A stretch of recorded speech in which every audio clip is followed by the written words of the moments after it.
इसी गांव में एक साधु रहा करता था। वो जब भी नाचता था तो बारिश होती थी। गांव के लोगों को जब भी बारिश की ज़रूरत होती थी तो वे साधु के पास जाते और उनसे अनुरोध करते कि वे नाचें, और जब वो नाचने लगते तो बारिश जरूर होती।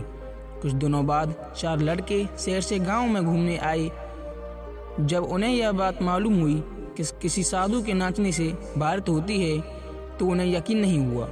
शहरी पढ़ाई लिखाई के घमंड में उन्होंने गांव वालों को चुनौती दे दी कि हम भी नाचेंगे तो बारिश होगी, और अगर हमारे नाचने से नहीं हुई तो साधु के नाचने से भी नहीं होगी।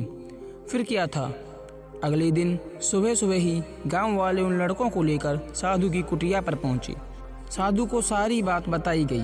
फिर लड़कों ने नाचना शुरू किया। आधे घंटे बीत गया और पहला लड़का थक कर बैठ गया, पर बादल नहीं दिखे। कुछ देर में दूसरे ने भी यही किया और 1 घंटा बीतते बीतते बाकी दोनों लड़के भी थक कर बैठ गए, पर बारिश नहीं हुई। अब साधु की बारी थी। उसने नाचना शुरू किया। 1 घंटा बीता, बारिश नहीं हुई। साधु नाचता रहा। 2 घंटा बीता, बारिश नहीं हुई, पर साधु तो रुकने का नाम ही नहीं ले रहा था। धीरे धीरे शाम ढलने लगी थी तो बादलों की गड़गड़ाहट सुनाई दी और जोरों से बारिश होने लगी। लड़के दंग रह गए और तुरंत साधु से क्षमा मांगी और पूछा, बाबा भला ऐसा क्यों हुआ कि हमारे नाचने से बारिश नहीं हुई और आपके नाचने से हो गई? साधु ने उत्तर दिया, जब मैं नाचता हूँ तो मैं 2 बातों का ध्यान रखता हूँ।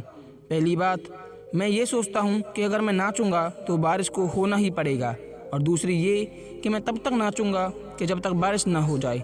इस कहानी से हमें यह सीख मिलती है कि जब तक हमें सफलता प्राप्त नहीं हो जाती तब तक हमें मेहनत करती रहनी चाहिए, और जो भी सफल व्यक्ति है अगर हम उसको देखें तो वो भी तभी तक मेहनत करता है जब तक वह सफलता को हासिल नहीं कर लेता है।